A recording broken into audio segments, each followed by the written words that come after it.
دوستو اکثر مشاہدہ میں یہ بات آئی ہے کہ بعض اوقات اچھا بھلا چلتا کاروبار یکدم بند ہو جاتا ہے، یا کاروبار میں برکت نہیں رہتی، یا آپ کا کاروبار قرض کے بوجھ کے نیچے دب جاتا ہے۔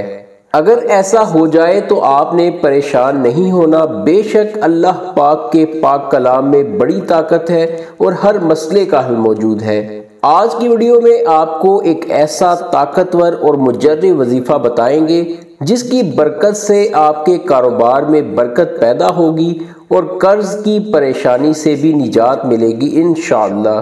اب دوستو آپ کو وظیفہ بتاتے ہیں، لیکن اس سے پہلے آپ سے چھوٹی سی گزارش ہے کہ نیکی کے اس کام میں آپ بھی ہمارا ساتھ دیں، چینل کو سبسکرائب کر دیں اور ویڈیو کو لائک اور شیئر کر دیں۔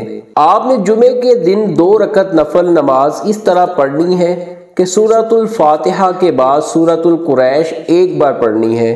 جب سلام پھیرے تو 3 مرتبہ سورہ انبیاء کی تلاوت کریں اور اللہ سے دعا مانگیں۔ 40 یوم تک جمعے کے دن سے لے کر بلا ناغہ ہر روز اسی طرح یہ عمل کریں، انشاءاللہ عز و جل بند کاروبار دوبارہ چلنا شروع ہو جائے گا اور قرض کی پریشانی سے بھی نجات ملے گی۔ دوستو ویڈیو کو صدقہ جاریہ سمجھ کر ثواب کی نیت سے اپنے دوستوں کو بھی شیئر کر دیں، شکریہ۔